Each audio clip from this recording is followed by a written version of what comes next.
Hi, and welcome back to FANG Friday. This is Ross Healy, Chairman of Strategic Analysis Corporation. Well, the world's seen the President of the United States declare what is not really much less than war on the world. And the Chairman of China, the new self-styled successor to Mao Zedong, appears to have joined with him.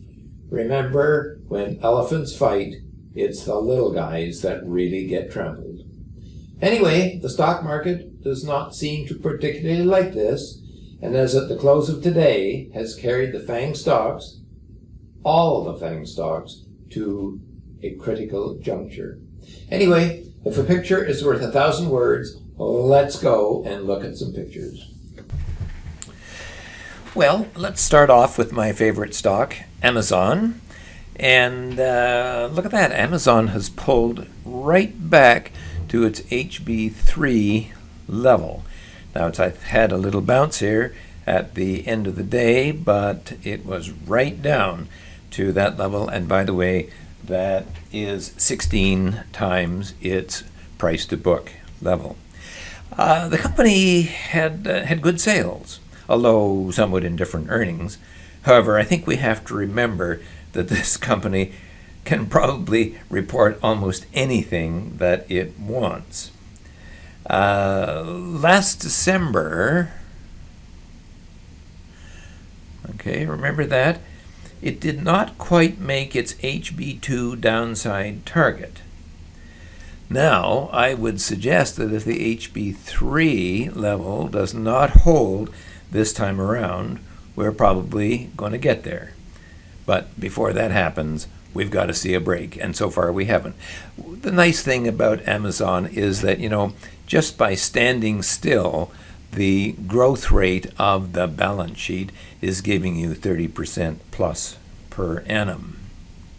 Turning to Facebook, we had a buy on the stock when it broke out, had a nice little run. It has set back to its mid-super growth price. That's 5.5 times its book value. And so far, however, it is holding, perhaps giving another buying opportunity. As far as NVIDIA is concerned, when it broke out and gave us a confirmed breakout, which is to say a 3% 5-day rule breakout, we put that in the portfolio.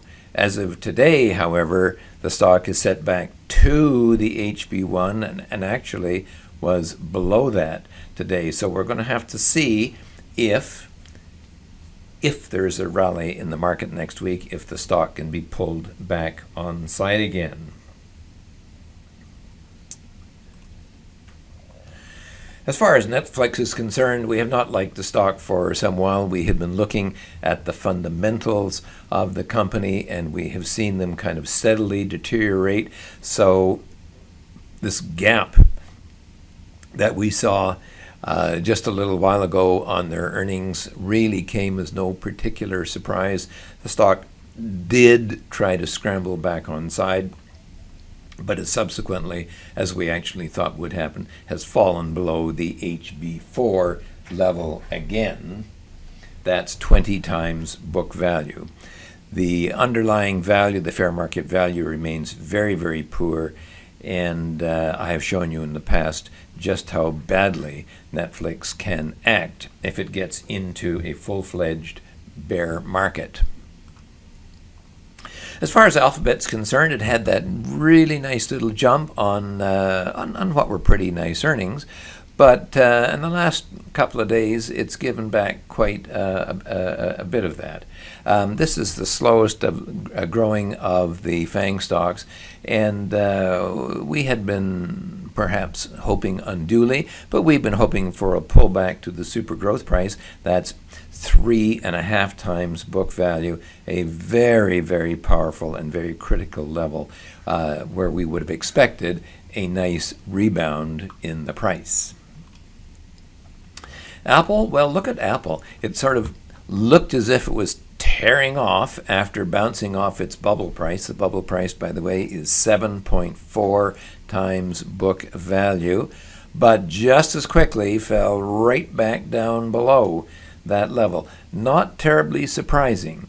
The company has been, in recent months, has been able to get back to its bubble price and perhaps a little bit above where its fair market value confirms that it could be there. But really, for the past 10 years, it has not been able to gain any traction on the upside. The earnings from this company were frankly miserable. Nonetheless, framed in the right way, investors got all carried away with it and had that nice bounce, as indeed they did the previous time that it reported. However, when you parse the actual results, they were miserable. Phone sales off badly, services not filling in for the dropping phone sales particularly, and the value simply is not there. We keep Apple in our sell avoid list. Finally, because I have been commenting upon the stock for the last few weeks, I'm going to show you Microsoft again. And remember, we had been looking at it for the past number of weeks, just holding along here at its HB1 level. That's 10 times its book value, which, by the way, of course, was the peak on the stock earlier in the year and was also the peak of the stock back when it topped out in 2018 before that big market setback in December. The stock, I think, got maybe 2% above the HB1 price, but it didn't even get the usual 3%, which we expect, the 3% 5-day rule. We got our 5 days all right, but we didn't get our 3%. So we did not change our view on this company, and we're glad we didn't, because we got a nice little setback here, pushing it back under the HB1 price again. Anyway, we are going to see what happens in the coming week. Let me finish, however, with one overarching consideration.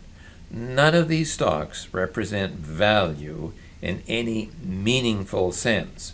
All are in various states of speculation.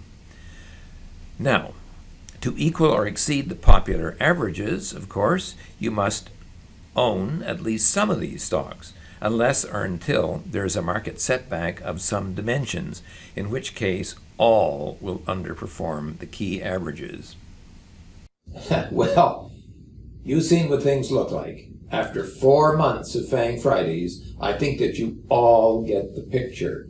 Every single FANG Stocks looks as if it may be about to either bottom or rally nicely, or kick you where it hurts the most, your portfolio. Remember back in February of 2018, all of the FANGs bottomed together and had a nice rally. Well, let's see if it can do it again. This week has already seen a nasty setback, so we should probably look for some easing of the downside pressure in the coming week. While investors are shocked by the latest week's decline, there is no doubt that a lot of bulls are waiting for an opportunity to come in. So we don't need to freak out just yet. It would have been unlikely that this group would meekly all fail at the same time this soon. And we should probably be looking for a rally with everything lined up so nicely. But I do have to warn you that when the FANGs head south, they do tend to do so at the same time. So a break here of all of the stocks should not be taken lightly at all.